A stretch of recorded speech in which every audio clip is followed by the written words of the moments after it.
Welcome to I Drink Your podcast. Oh gosh, it's a real pleasure to be here. Thank you. You leave me no choice. Here comes the smolder. Wait, you like that? No. You don't like that? No, I don't like that. No, how about that? You like that? A little better. Bread makes you fat? Does this count as annoying? Just tell me what you want me to fuck! Not you, and not you. Okay, I think it's time to take off your clothes and jump me. $1 million isn't cool. You know what's cool? I drink your podcast! I drink it up! Hi, everybody. Welcome back to I Drink Your Podcast, the classiest podcast out there. Today, I'm joined by Emily. Hi, everyone. And we also have Dylan. Hello. How you doing? Yes, that's class coming out the ass right there. Yep, that's what I was going for. Okay. Well, before we get started, go ahead and give us a 5-star rating that we so rightly deserve on Spotify or Apple Podcast. Or Good Pods, if you want to rate us on Good Pods as well. Yeah. We don't get a lot of listens on Good Pods, but if you are, we appreciate you. Thank you.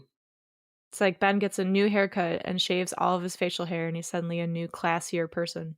Class coming out the ass. Well, this week we did watch Another Year, which isn't streaming anywhere, proving once and for all that a streaming god does exist, because it's preventing people from accidentally watching this fucking movie.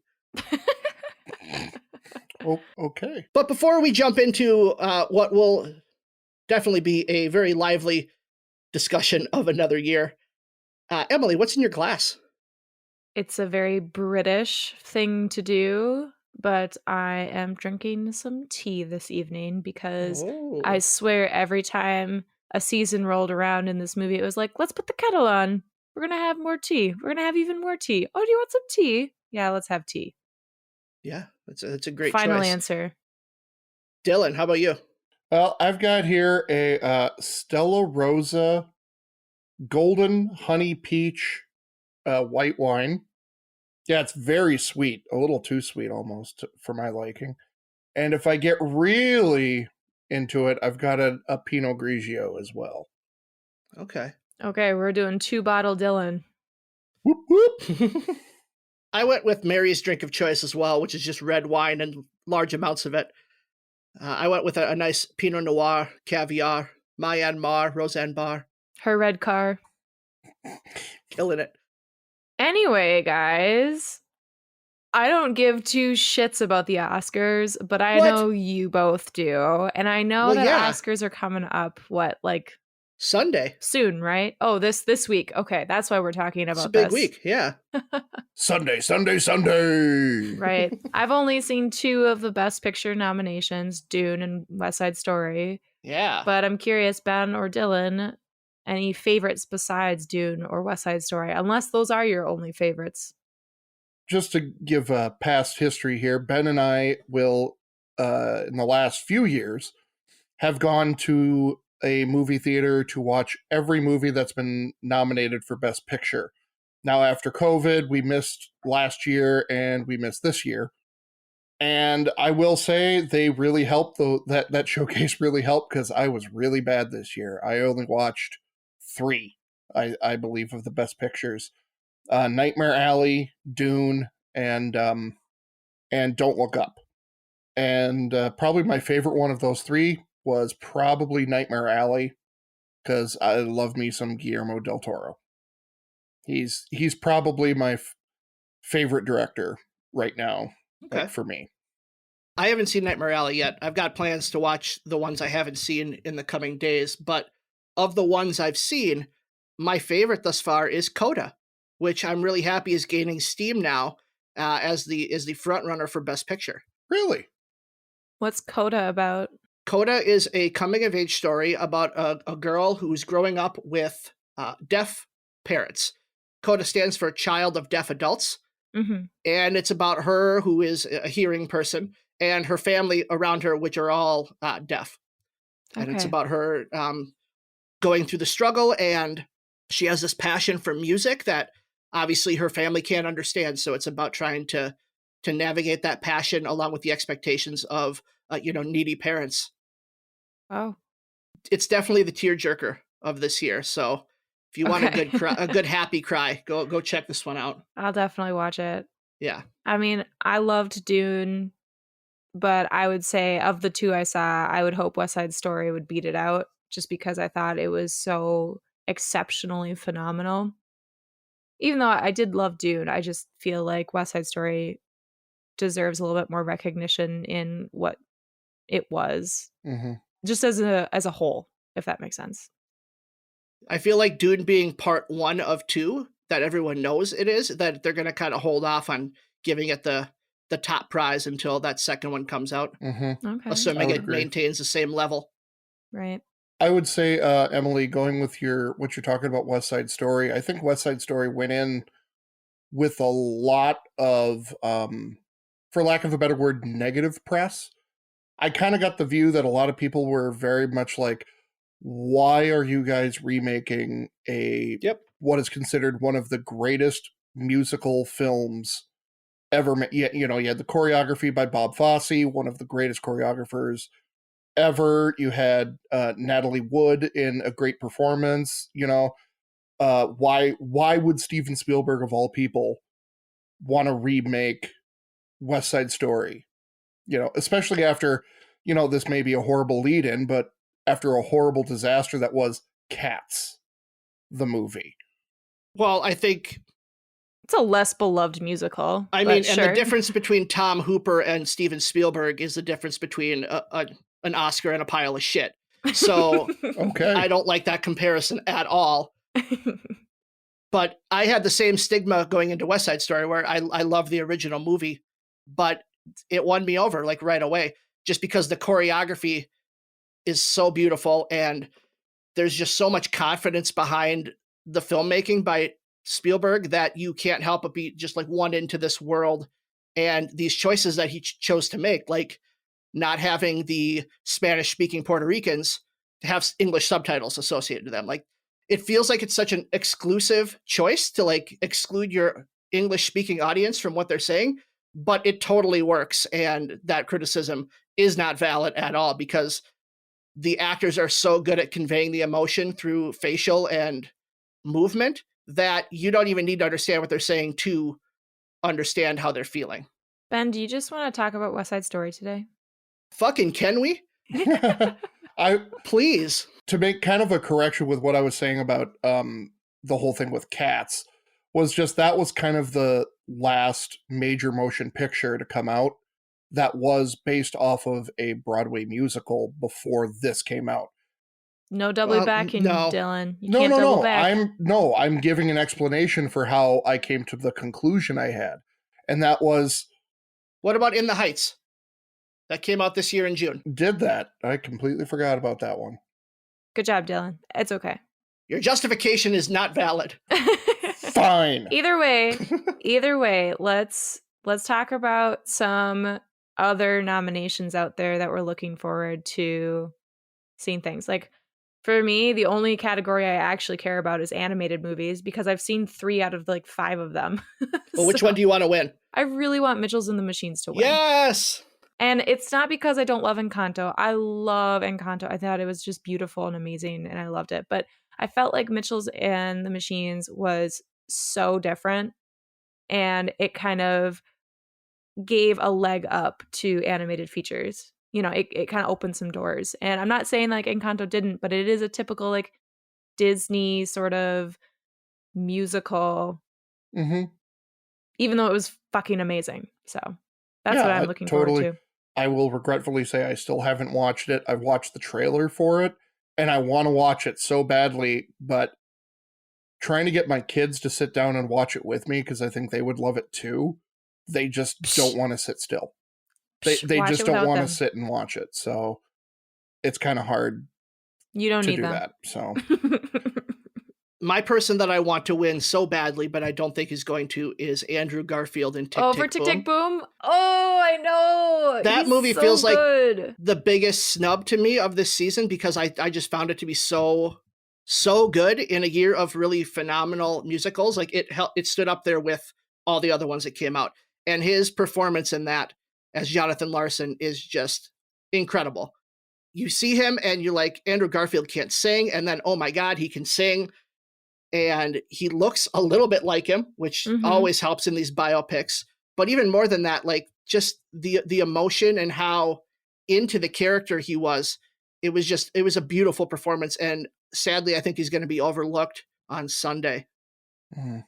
Well, I haven't seen any of the other movies. The actors in the, what is it? Best actor. Best actor. Thank you. I'm like, what the fuck is the category? I haven't seen any of them, but like a lot of the actors are big names. You've got Denzel Washington, Javier, whatever his name is. Yep. And Will Smith is up there. You got some big names, and I just, based off what I saw for Andrew Garfield, he deserves a lot of recognition, and I'm sure a lot of these other guys do too. Thanks for calling him out. I would say for me, one of the bigger snubs after I watched Nightmare Alley was I really thought Bradley Cooper should have been nominated, because I really think he is kind of playing a character that's not his type, and I think he is acting the hell out of it. Like he just does a fantastic job with the character that he's given. And again, like I've said, it's also just a beautiful movie. If you love the look of Guillermo del Toro movies, you'll really love this one. It's just beautifully well made, well shot. So then production design, because it's up against Power of the Dog and West Side Story, do you feel like it stands? You've probably seen the trailer for those other two at least. Do you feel like it's on the same level, or? I would say it's got a really solid shot, but it probably won't. Probably because of how Guillermo del Toro just kind of does his set design and everything is very kind of cartoony, but not, it's real life, but it's kind of bigger and broader than what you usually see in real life. And I think that kind of does it against him a little bit. Do you know offhand, did Shape of Water win? I think it did win production design. Because that was gorgeous too. And he also might have won it for Pan's Labyrinth even. Well, if that's what they're going for, then yeah, it's got a really good chance of winning it too, if they're going for, big, gregarious, real life looking stuff. But if they're looking at what's down to earth, real world looking, no, I don't see it. Dylan, I love that you were talking about how Guillermo del Toro has like these big, bombastic, cartoonish production designs. And then that's probably not what they're looking for. And then in the past, he's apparently won like multiple times for production design. But again, it all depends on the movie itself. It could be just the sense that what was the Academy really looking for that year? Who the fuck cares about them? I don't care about the Oscars. Oh my God. Sorry, can we be done? Hang on, one more thing. I also forgot that Dune is up for production design. And if you want to talk big and gaudy production design, that's probably it. Oh, yeah. I said this to Ben. I think anything that Nightmare Alley and Dune are up against, it's going to be one of the two that'll win in that category. That's my kind of pick. I didn't even look to see what is up for best score, but I'm assuming Dune is up there. Yep. I would hope that it would be up there because I fucking love Hans Zimmer's score in it. And plus my friend Eva worked on it, so really? It's super cool. Mm-hmm. Dune's the favorite right now for best score. Good. It deserves to win because Eva's amazing. He got screwed on Dark Knight. The year that Dark Knight didn't get really a whole lot, Dark Knight should have been nominated and it wasn't. Let's be fair. Hans Zimmer's gotten his. He's not owed anything at this point. He's really good. But he is. It's not like this is a legacy win if he wins this one. But let's talk about Another Year, which is at 92% on Rotten Tomatoes and was nominated for Best Original Screenplay. I have feelings about that. You hungry? I'm starving. Hello. We're very lucky. Yeah, you are. But you deserve it. You're both such lovely people. Mum, Dad, this is Katie. Hello. This is Tom and Jerry. Hello. Tom and Jerry, that's brilliant. It was written and directed by Mike Leigh, a playwright who's written and directed such British fare as Naked, Topsy-Turvy, Vera Drake, and Happy Go Lucky. Most of his work is created improvisationally, allowing the actors to take their characters where they see fit. Yeah, I want to talk about that for sure. I think that's Emily's problem with it. Starring in this movie, contrary to popular belief, is not Jim Broadbent, which I fully expected him to be the lead character and was very sad when he wasn't. But the lead is probably Leslie Manville, who plays Mary. She is a frequent collaborator with Mike Leigh and had a lengthy career in British TV and film that began in 1974. Oh, yeah. I was listening to an interview where she was one of the first soap opera stars for when British soap operas were starting to become a thing. Okay. That's interesting. I can see her playing those soap opera characters very easily based off her performance in this. Yeah. And Ben, one last thing that Mike, is it Leigh or Lee? I don't even know. But anyways, he also wrote and directed Secrets and Lies. And he was nominated for Best Director for that. That was like his first movie that he really got kind of like noticed, where he got Oscar nominations. To be honest, I hadn't heard of any of his movies that came before this, so did not bother checking which ones were really good and which ones weren't. That's fair. Also in this movie is Jim Broadbent, who is a Harry Potter alum. He was Professor Slughorn, and he had major roles in Bridget Jones's Diary, Moulin Rouge, Gangs of New York, Hot Fuzz, and Inkheart. And his film career began in 1971. So we've got some real veteran actors in this one. Next, we have David Bradley, who also began in 1971 and also is a Harry Potter alum. He was Argus Filch and was also in Hot Fuzz. So we're seeing a lot of British overlap here. Mm-hmm. And lastly, we have Imelda Staunton, who, guess what, was in Harry Potter as Professor Umbridge. She received an Oscar nomination for starring in Vera Drake, which was directed by Mike Leigh, and was also in Chicken Run. I'm surprised you didn't bring up Ruth Sheen. I would have, but I didn't recognize anything else she was in.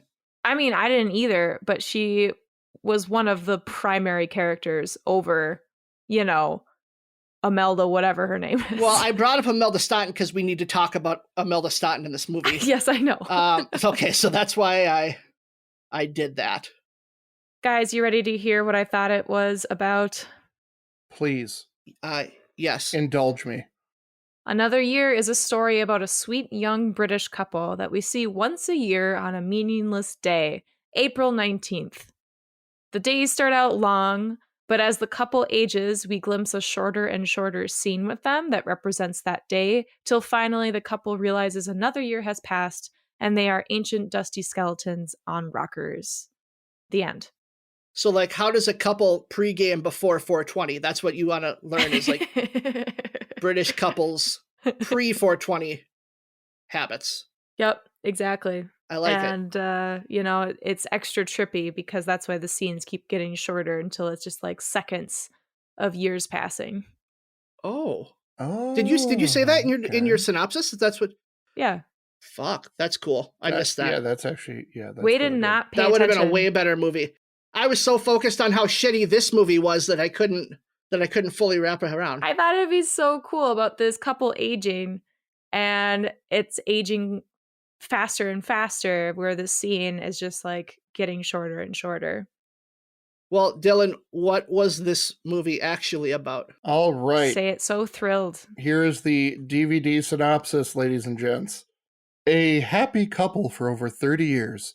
Tom and Jerry act as a steady anchor to their unmarried circle of family and friends. But as the seasons change and another year passes, Tom and Jerry's support is put to the test in this masterful look at life, love, and the meaning of friendship. I know it's trying to sell the movie, but putting the word masterful in there just pisses me off so much. Because I didn't find anything about this movie to be masterful. Ben didn't like this movie. I don't know if y'all can tell. Guys, I really, really did not like this movie. It reminded me a lot of like a mumblecore film. I don't know what that means. Which would be like Tiny Furniture or anything by the Duplass brothers. It's a genre of film that from the late 2000s to early 2010s of just us being introduced to characters and then them really not doing anything. And it's called mumblecore because the characters just kind of mumble their dialogue like you would experience in real life. So it's all supposed to be very realistic, but in the end, it's just boring. And that's what this movie was. It was a bore. Well, it was trying to be a slice of life. That's really what it was. It was a slice of life of Jerry and Tom, which I'm going to just throw it out there. Every time Dylan was forced to say Tom and Jerry, and I know they make a joke about it, it's just so stupid. It's so stupid. We'll get to that, believe me. But I did want to talk about how slice of life movies aren't really something that I always enjoy, but I do love slice of life anime. And I don't really get why I don't care for slice of life movies. I mean, there's always like some sort of growth and change in slice of life, right? There's the coming of age stories. Are there other movies that were kind of similar to this, where they have that realistic glimpse into a character's world? Well, I know Mike Leigh is known for these types of movies. Like this, all of the movies that he's made before, this is very much his style. Yeah. Have you seen any of them?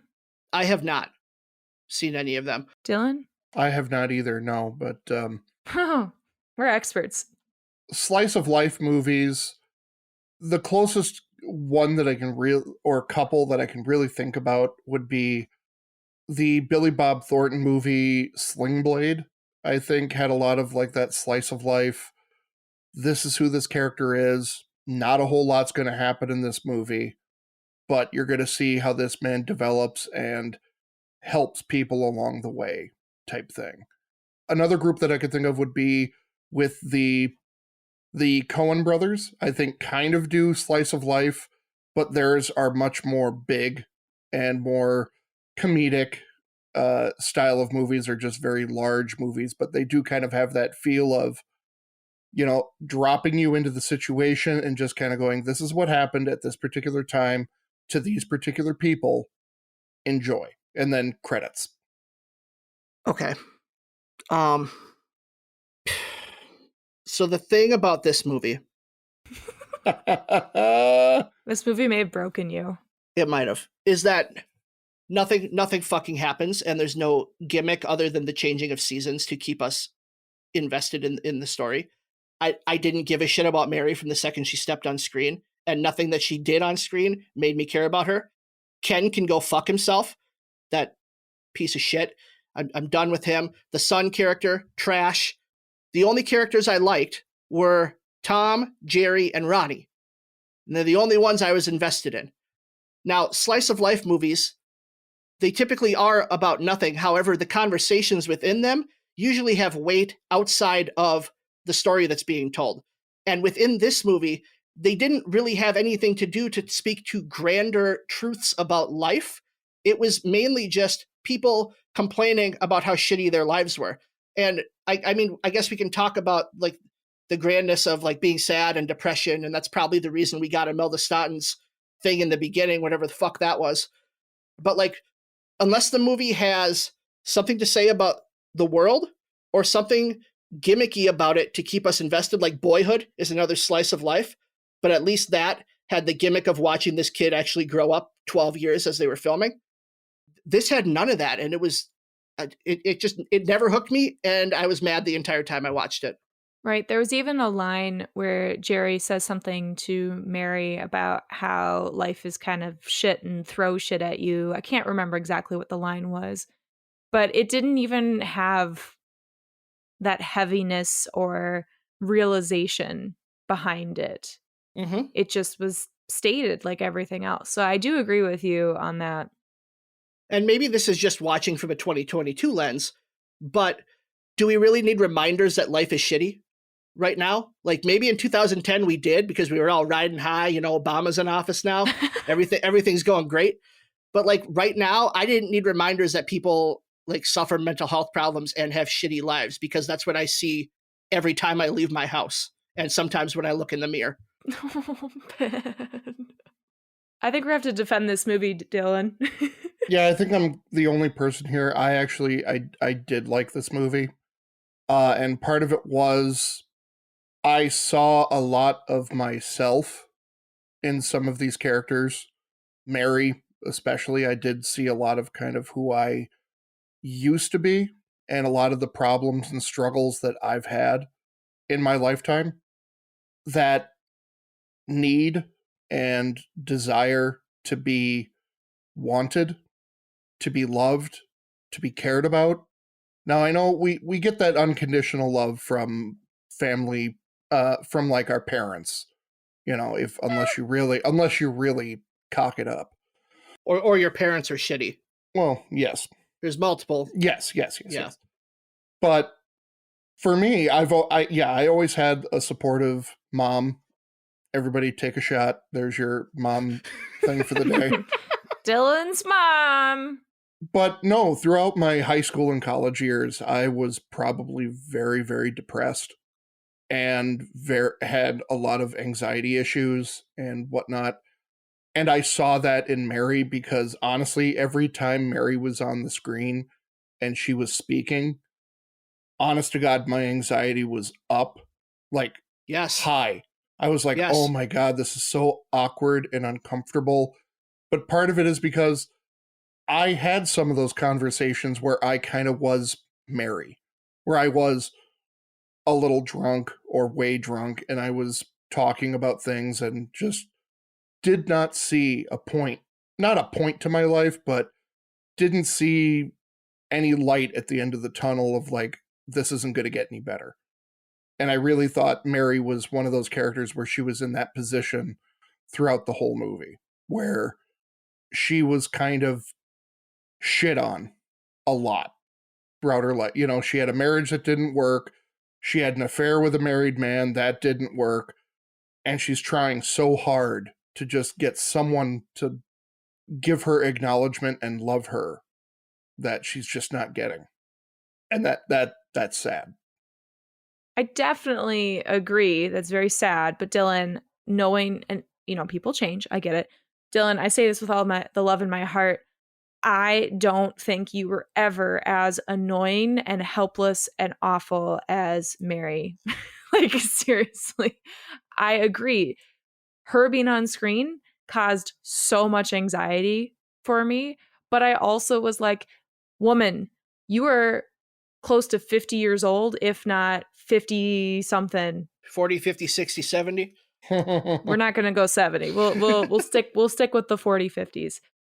But I understand people have their midlife crises, and I understand that, you know, people have this loneliness and this fear and depression. But even at the goddamn worst that I have seen in people, Mary was worse than all of them. Like, it was so unbelievable to me seeing her on screen. And I generally had some positive experiences with Jerry and Tom. But otherwise, anything with Mary on screen, I couldn't sit there and watch how Jerry and Tom just have the worst friends. I don't understand what they did to deserve these people in their life. I just don't get it. See, I think they're just such patient people that these people who need others glom onto them. Take advantage of them? They're too kind to kind of turn them away. Like, from the very beginning of Mary being over at that party, I'm like, Tom, kick this woman's ass out of your house and spend time with your wife in your clearly functional and happy relationship. Like, why is this person even here? Like, you don't need her there. She's, I don't know. It felt too kind to keep her around. I was going to add to that. I felt like they were enabling Mary. You know what I mean? There was that first scene where they're all together and it kind of delves into the night, and Mary's getting drunker and drunker and drunker to the point where she's legit falling over. And Jerry and Tom are just like politely giggling to themselves. And I couldn't believe how they could let their quote unquote friends fuck up so much in their own home that, yes, thankfully they kept her in Joe's room so she didn't try to take the tube back. But they just let their friends get completely out of control and enable them. I wonder if that has to do with Jerry's profession. I was just going to say that. That she's willing to do that. That if her friends are going to be out of control, do it within the safety of my home where I'm here to help you through. Like, they let Ken just get belligerently drunk to the point where he's like weeping. And had he had that breakdown somewhere else, he probably wouldn't have been safe. But because he was there with Jerry, Jerry's there to console him. So I do think it's definitely enabling, because you're allowing them to kind of go down this rabbit hole of self-despair, but also it's a level of kindness to provide them the space to be able to do that. Mm-hmm. And that, let's not forget what Jerry's job was in the film, that she was a counselor. She's a therapist. This is what she does, and that's probably why she has such a good relationship with her husband, because they know how to communicate and talk to each other when things are good or bad. When they disagree or agree, they've probably had those rough times that we just never saw, because here they are, an older couple that have worked out a lot of those things and have great communication with each other. And with Jerry being a counselor, she's a person who has a very empathic personality and has a lot of empathy towards people. And that's a huge thing for caregivers, is they see it as, I can help this person, I can cure this person. You know, that is something that's part of their personality. And that might be part of her too, is that why would she let these people go down such a dark path? Because maybe she's trying to get them to self-realize like what the problem is with themselves. I think it's a leap to say that a person is a certain way because of their profession, because like I'm a teacher, so you would assume I like children, but I don't. So like, I don't know. I wouldn't just throw blanket statements around just because someone's a counselor doesn't mean that they're going to think and act in the same way that all other counselors do. No, what I'm saying is that people who have that empathic personality and that part of themselves, they do tend to go into therapy, nursing, doctors. You know, they go into positions of, I want to help people. I feel like you're applying the empath trait to her based on her job, not because of the character we see. Yeah. And maybe I'm just associating that because that's what we know her job is that maybe that's why right, I'm okay. associating I can it, understand that. However, I think there's a point when we are looking at someone who is a professional that this is a dangerous thing to be doing, messing with people's lives in a way where you're just quote unquote friends with someone and letting them self-implode in front of you. And like you said, Ben, I'm grateful that they had like a safe space, but you can't just sit there and watch someone do that to themselves in your home, and you provide the wine and the drink and everything to let them become the way that they are. I'll admit that is something that kind of made me go, what the fuck with this movie. Was like, you have all of this booze around and you're letting these people do wine. This. That I will agree. That was one moment where I was like, wow, why are you letting these people who are clearly self-destructive drink as much as they are? Mm-hmm. I don't know. It strikes me as the same thing when a parent's like, yeah, they can drink, but only if they're under my roof and under my supervision when they're speaking about their underage child. Like, that's what it feels like to me. Well, it's also because everything that is happening is in excessive. I understand that this is a close-up on relationships between people, but there are some really shitty relationships. The only strong relationship that is happening is between Jerry and Tom. And yeah, I know Joe has a little bit of a relationship with his parents, but it still seems kind of weird that he just kind of shows up, or I don't know. They seem perfectly fine. A weird dynamic, but I don't care. But every other relationship seems to be completely bizarre. Can I defend the relationship between Tom and Ronnie? Oh, I didn't even get to Ronnie yet. Ronnie's amazing. I love their relationship. I love the brothers. We can talk more about that later. But generally, I feel like this is a slice of life that is to the extreme, where it's not actually charming in a way that we're seeing life happen to people. It is debilitating, depressing, and dangerous watching all of these people completely destroy their lives. It's also because we're not really seeing their lives happening. We're hearing secondhand accounts of their lives happening over like wine. If this were a movie where we actually followed Mary and got to see kind of the plight that she was experiencing when she wasn't at Tom and Jerry's house, then I probably would have enjoyed the movie more. But the fact that it's just her complaining constantly about how shitty her life is, it was just like, okay, fine. Here's my biggest problem.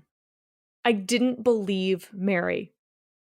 Anytime she complained about anything, I didn't fucking believe her.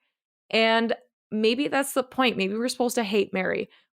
But I didn't fucking believe her. Every time she said anything, I felt like I couldn't sit there and nod and smile like Jerry would. Yep.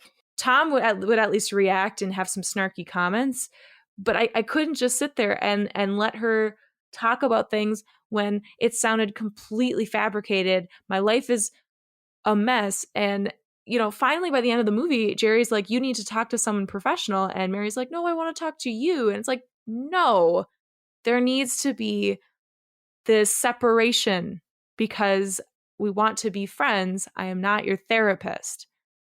We literally see her pull up to the house in the car. And 5 minutes after that, I was like, I don't think there's actually a car. What? Yeah, I had completely forgotten she drove up, and I was like, no, there's no car at all. She's just fabricating things. Like, she showed up from the tube. There's no car. That's how little I believed her, is I physically saw her drive up, and I still didn't believe that what she was saying was true. Sorry, Dylan.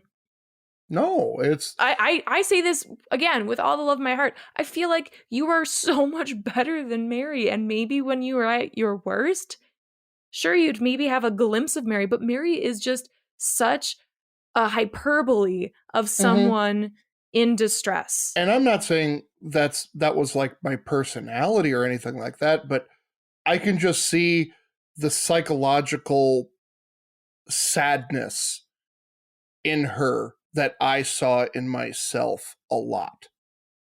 I do feel like, though, the existential issues of a 20-year-old differ from those of a 50-year-old. Like sure, you see that, but it feels a little sadder in this person who, you know, you look at and you say you should have your shit together a little more, or at least have just accepted that your shit's never going to be together.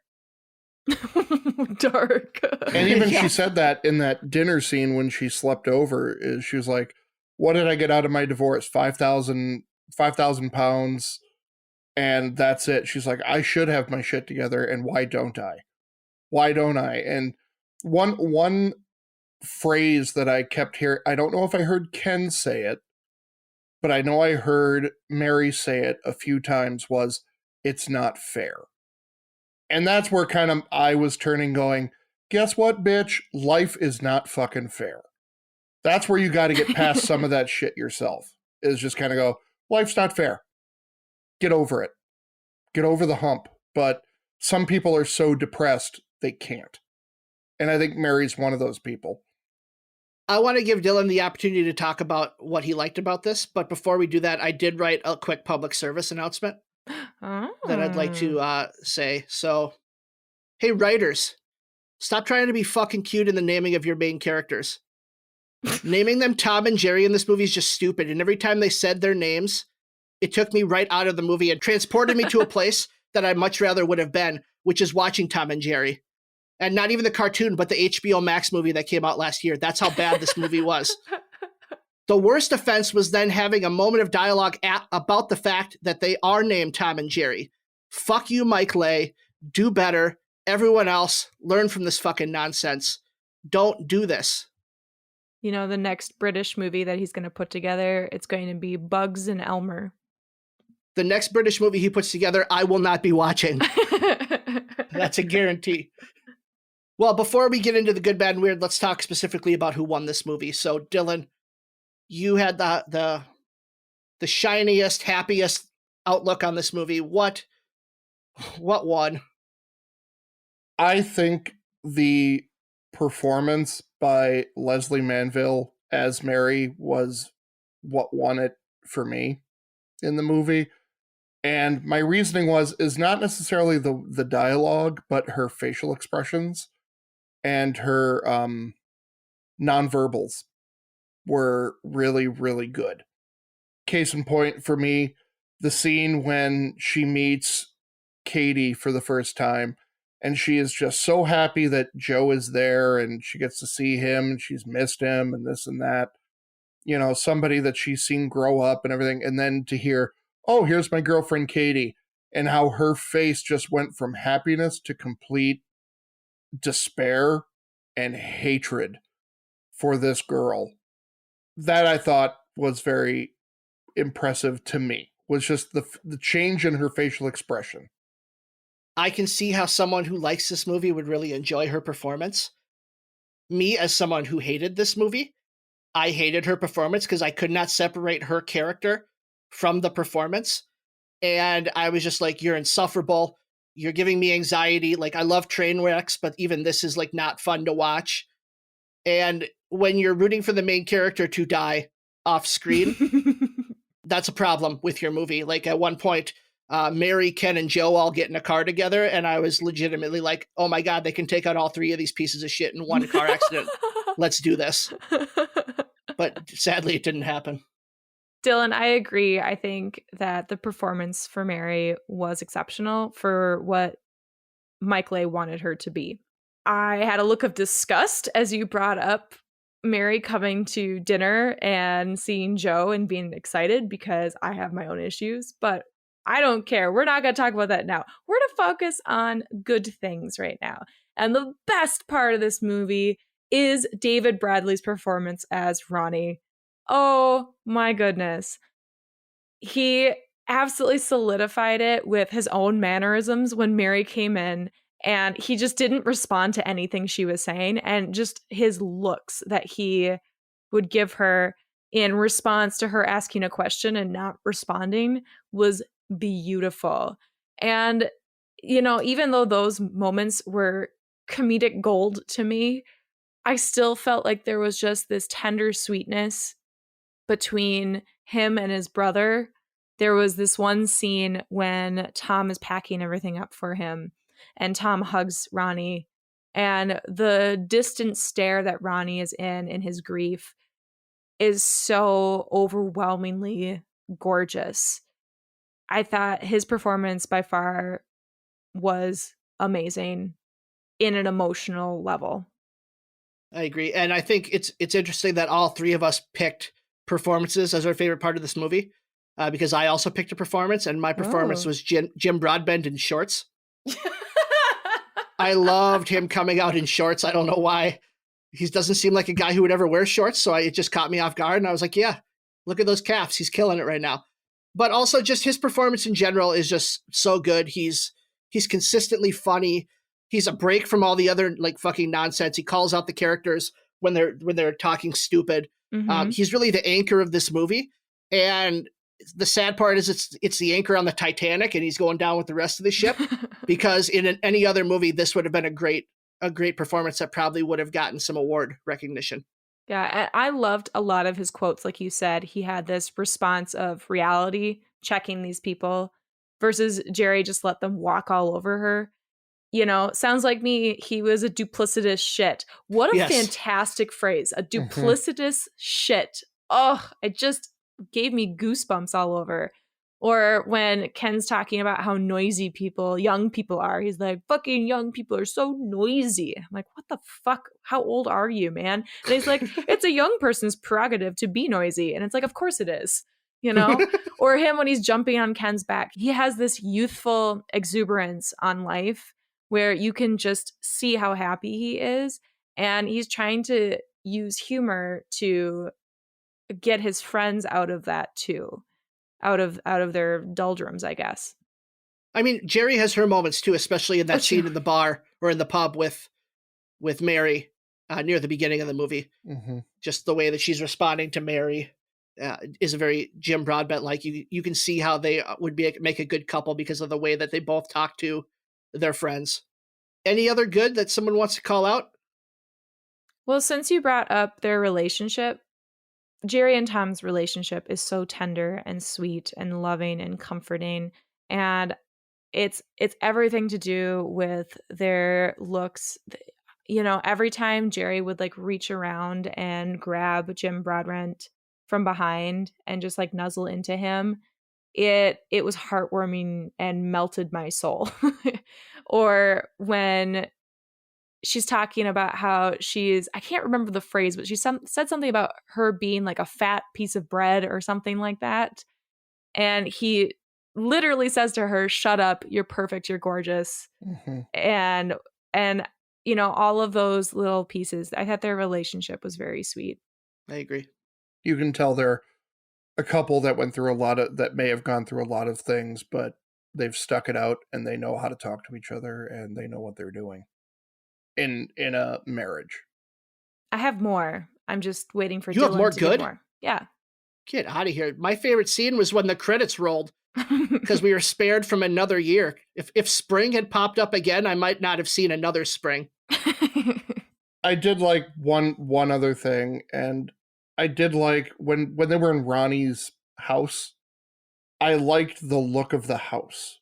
I know that sounds really weird, but it looked and also with Tom and Jerry's home, they looked like lived in homes. Mm-hmm. And I guess that goes back to like production design and set design, is just that idea that these didn't look like just sets that were built, that they tried to make them look a little older. You know, they did a great job in making these look like, yep, these are homes that these people have lived in for 20, 30, 40 years. Adding to that, I love the normalcy of a lot of the aspects of the movie, including the houses and the sets and how the characters interacted with the sets. Mm-hmm. They were so natural within their home, and I loved the garden scenes. I thought they were lovely and gorgeous, seeing them taking care of this place and how they just kind of meshed in this world. And I think it comes down to they cast really normal looking people. Yep. And they are in this very normal British world. And I say this not as a British people are ugly kind of statement, but the people that were cast were not traditionally attractive. And I appreciated that immensely because it made for a better reality. Jim Broadbent, don't listen. You're hot as hell. Especially your calves. Yep. I agree with what Emily's saying, and that's one thing I do love about slice of life character-driven movies, is that they don't go for casting the prettiest people. They want to go for, these look like regular people. And I like that. I like that those, when they do that. And that's why I kind of like some of these slice of life, like Nomadland. You know, you had two people who are very good actors, but aren't exactly beautiful people in the world, in the movie, and they were fantastic in it. And I think that's where I really love these types of movies, is they cast to the character and not fit the character to the person. Let's talk about, I know we've spent most of the episode talking about the bad, in my opinion. I don't have much bad left, other than I really did not like Imelda Staunton and the use of her character at the beginning of this movie. Ben texts me and tells me, or I asked him, what happened to Umbridge? And you legit were like, what the fuck? I forgot she was in this. Yeah. She served no purpose other than to just be like an introduction to sadness, which there was already so much sadness in this movie that we really didn't need that early reminder of how shitty things are. She would have been a good sadness in Inside Out too, huh? Yep. Or Eeyore. I felt like the theme and the focus of the movie was all over the place. That's what really bothered me the most. As I was watching the movie, I did expect Umbridge to come back on screen. And within that, with Mary coming to visit, I didn't think Mary was going to be a focal point. And she ended up being kind of the one that keeps everything with a through line of sorts. Mm-hmm. And I didn't like that. I felt like too much was happening all at once. And it wasn't even that people were unhappy with their lives. It was that we don't know what the fuck we're doing. We're just going to throw some shit together on a page. And I think that comes from Mike Leigh's improvisation tactics of writing his script. He spent 5 months with these actors as they're developing and researching their characters and improvising, and he's just jotting it down as they go. How is that an original screenplay to me if everyone else is doing the actual writing in a sense? Ugh, drives me nuts. I mean, I do think a little bit of that, though, also is, like, I think of Borat. Borat was up for Best Original Screenplay. And really, because it was about setting up the situations that he would find himself in to get the reactions out of people. Like, how is a found footage hidden camera movie, like, how can that be Best Original Screenplay? Because it's the same idea. But I do agree with you, Emily. Like, I can understand calling it an original screenplay because, sure, it was all created by the people. But this is the best of something? This is not the best of anything. Maybe the best of the worst. Oh, this is my least favorite movies we've seen thus far. I want to be on record. And I might even be including 2007. Ben, how'd you feel about Katie in this movie? Fuck Katie. Katie was annoying. Her acting was not great. The fact that it was Mary and Katie who were both like the objects of Joe's choice. Not that Joe would ever choose Mary, but like none of the characters except for Tom, Jerry, and Ronnie I give a shit about. All the rest are trash.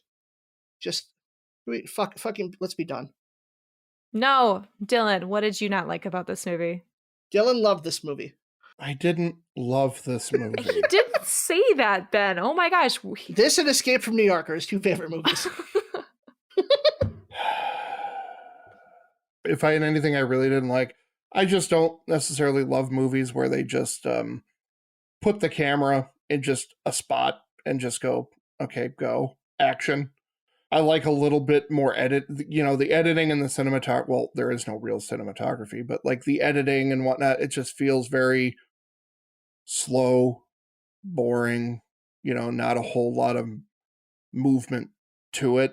But that also could be, that's what he was going for because it's the movie itself is slow and not moving. Possibly. Cinematography, though, too, is the selection of shots and who you're choosing to focus on as a character during a conversation. Like the choice to zoom in on Mary and kind of zone out everything that's happening at the end. I actually did enjoy that choice, even if I didn't like the movie or really feel like I needed to like kind of indulge in Mary's suffering any further. Like I didn't need it, but I appreciate at least the attempt. Yeah, it's interesting you say that. I actually liked a lot of the cinematography choices because it wasn't just point shoot. It was, there is a focus. And it was the only focus I felt that was in this movie because the script didn't have any focus. It just went by the wayside. There was even a scene right in the beginning where we're focused on Umbridge's face and you're starting to kind of put together who this doctor is that's talking to her. And you start getting glimpses of her hand writing something, or she walks by and she has a very pregnant body, but we're still focused on Umbridge's face. I feel really bad. I can't remember the actress's name, but I liked a lot of the camera work in this movie. Is there anything that you would call weird but not bad? Yes. It's one of those things I always notice with a movie that used to be or is written by somebody who is a playwright or was based off of a play. Just that style of theater script versus movie script is very different. I know some people like to, but like an example for me that I can always think of is in this movie, you'd never hear a person being interrupted or really talked over. You hear all the dialogue very stiffly being done. While in Hollywood movies, in a script, you get that you will get like people being interrupted, people being talked over because it can be fixed within sound mixing and sound editing. But with a theatrical play and a theatrical script, the audience needs to hear every bit of dialogue, so you really can't have important pieces of dialogue interrupted by somebody shouting something or speaking over a character. And once I did a little work on Mike Leigh and I saw that he also is a playwright, made me go, okay, I could see this totally being a play. You know, the sets felt like that. They were very stagnant, you know, sets. And it's like, yeah, this could be built up to be just a play. Dylan, I didn't mean to like laugh at what you were saying. It was because as you were talking and saying like, no one was interrupting each other, all I could think is, well, Mary can't fucking shut up her mouth. And they're too damn British polite to interrupt her. So speaking of not being able to shut their mouth, Ken eating and drinking like a hungry hippo. Holy shit. Was my weird. It took me out every single time. It was disgusting. He looked like a fucking cow chewing on a cud, you know, just. Yep. But I think that was kind of the point of his character, is this guy is a slovenly just asshole and doesn't know it. This guy doesn't know he's an asshole. Didn't have any redeeming qualities. I don't get it. Yeah, I didn't like it. I hated his character. He was one where I was like, I really hate you. Yeah. That was every character for me. There were so many characters that I felt that were just irredeemable and so dumb. You both have made that very apparent throughout the whole episode. I know, I liked a lot of aspects of the movie, but there was so much that was bad. It just kind of equalizes it to be a nothing movie to me now. But I will say, one of the weirdest things was at the funeral for Ronnie's wife. Mm-hmm. The funeral curtain just kind of goes around the coffin, and they're like, oh, and I guess we're cremating her now. And I go, wait, what? Cremation on site. Are we just cremating it right here, right now? This is what's happening? Oh my God. God, his son was a fucking... Oh, I honestly kind of thought, okay, who's going to punch Carl in the face? Who's going to take a swing? Somebody's going to punch this guy, because he is such an utter fucking asshole to his father. Well, let's wrap this up and put a cork in it. Emily, final thoughts on another year. Like I said, I felt like the good and bad just kind of equalized each other out. I didn't think this was a great movie. I didn't think it was a really bad movie. It's definitely not a movie for me. I'd give it like a 4 or 4.5 out of 10. Never going to watch it again. But I can still appreciate the performances. Dylan?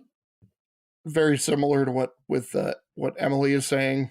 Wasn't good, wasn't bad, but I got more out of it from the characters than either one of you did. But this is definitely a movie I'd never watch again. You know, I wouldn't say I hated watching it, but I didn't love watching it either. But yeah, I'll probably never come back to it. Probably like Emily, like a 5 out of 10. It's really high, you guys. Does this beat Heartbreak Kid? I would rather watch Heartbreak Kid than this. Again, I would rather watch Epic Movie than this. But you love bad movies. See, and that's why I nothing this movie.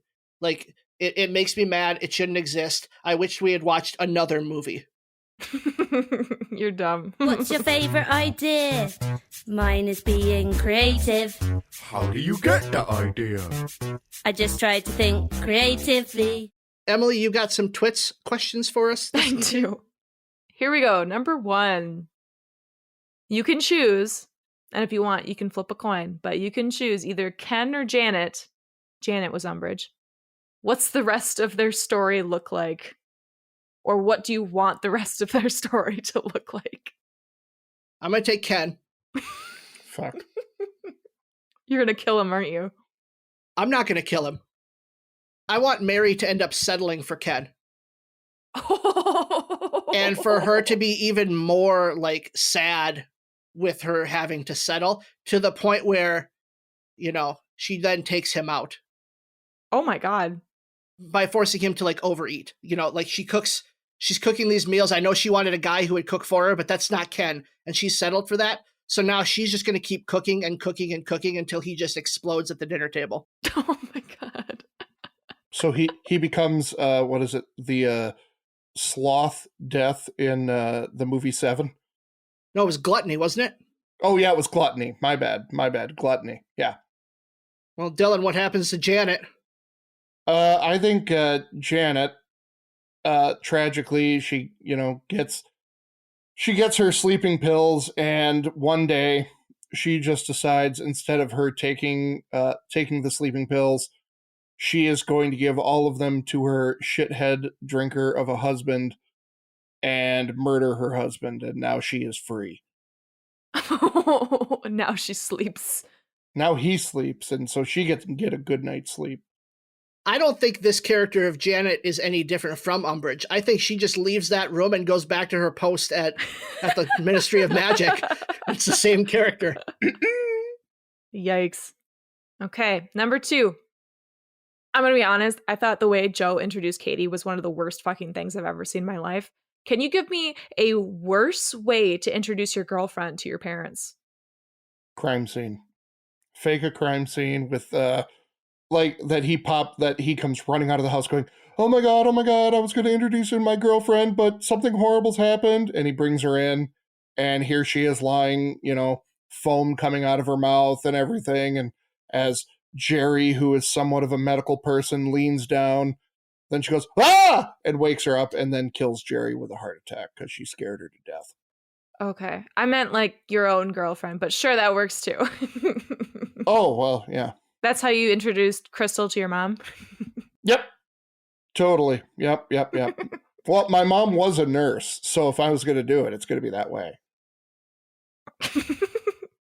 See, I think going to your parents first before you bring the girl over and saying, look, I'm bringing Katie over.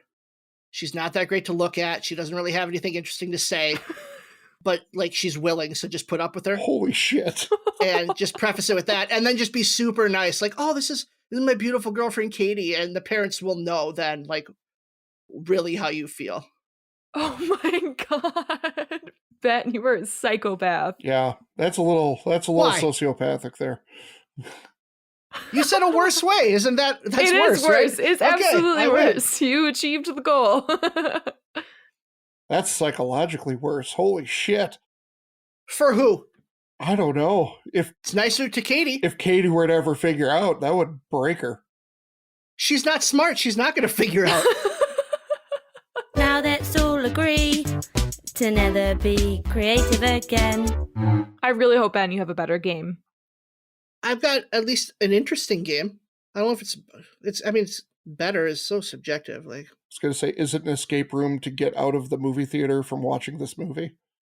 It is not, but it is a game that you both get to play today, so... Shall we play a game? I despise guessing games. This great game. Makes you think and it helps your memory. Let the games begin. In honor of the person that I think deserves to win Best Director at the Oscars on Sunday, I'm going to give you a Spielberg movie, Dylan. Okay. And Dylan, you need to tell me what year you think that movie came out. All right. Okay? Yep. Then Emily, you need to decide if it came out that year or another year. So your choice is that year or another year. Okay. Whether or not Dylan is right does not matter.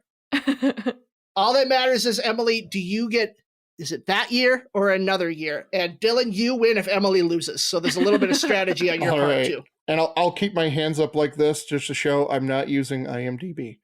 I'm not cheating. No, you're good. We trust you. Okay. Okay. And away we go. Jurassic Park. 1993. Yeah, it was that year. Correct. E.T. 1981. No, it was a different year.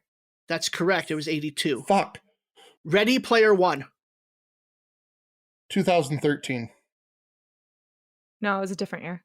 Correct. It was 2018. Fuck. Minority Report. 2001. No. That's correct. It's 2002. God damn it. Emily, shut up. I actually thought it was 2003, so I'm wrong too. Lincoln. 2015. I feel like it was earlier than that, but I'm going to go with, it's 2015. Incorrect. It was 2012. Oh my God, I actually knew that. I was going to say 2012. Fuck. Yeah, just keep telling yourself that. Jaws. 1976. Correct. Incorrect. It was 75. Damn it. Why Saving did I know Private that too? Ryan. 95. 1995. No. Correct. It's 1998. Bridge of Spies. I don't even know what that is. 2000. I'm going to go 2015. No. It was 2015, correct. Damn it. Close Encounters of the Third Kind. 1985. Another year. Correct. It was 1977. Oh, shit. War of the Worlds. Are these all like Dylan's favorite movies or something? These are all Spielberg. 2007. Oh, got it. Oh. Nah, it was a different year. Correct. It was 2005. And lastly, his greatest movie, Hook. No. Oh, shit. What year did Hook come out? Oh, shit. 19. I don't know. I'm going to go 1994. No, different year. Correct. It was 1991. It was pre-Aladdin. Oh, god damn it. Emily. Damn. You won, Emily. Dylan, that's a tough game for you to win. Yeah, seriously. But you put in a valiant effort. You did a great job, Dylan. Except for Ready Player One was a terrible guess. Well, I was very surprised by that guess. Oddly, the more I've watched that movie, the more I've actually come to enjoy it. I like that movie more. Yeah, I know. I shouldn't, but... Thank you for joining us to talk about another year and to listen to us talk about another year and how much we loved it. Please like, rate, subscribe, share us with a friend or two. Follow us on social media at IDYP_podcast on Twitter and Instagram, or email us at idrinkyourpodcast@gmail.com. And next week, we will be watching Black Swan, and we'll be welcoming on our wonderful friends from When Cinephiles Attack. I've never seen it. I'm so excited. You're in for a treat. What do you know about it? I know there's ballet. I know there's Natalie Portman. Okay. I know there's Swan Lake. Okay. I know there's a sex scene. Okay. And I know that it's some sort of thriller. Okay. So, Emily, what we need you to do then for your movie is I don't want you to write a synopsis. I want you to just describe in great detail what you think the sex scene is about. I don't know if I feel comfortable doing that. Fine. We'll save that for off air. If we make a Patreon, I'll definitely do it. Only Patreons. I'm not doing that. Hear Emily uncomfortably describe a sex scene in a movie. That goes to the $7 contributors. Yikes. Okay, Dylan, we're done with this, but we still want you in your best depressed. Oh God, in your best depressed British voice. End the episode by saying, "I drink your podcast, I drink it up." I drink your podcast. I drink it up. Very depressed. Whatever, doesn't British. Doesn't fucking matter anymore. Okay, thanks everybody. Bye everyone. Bye. Bye-bye.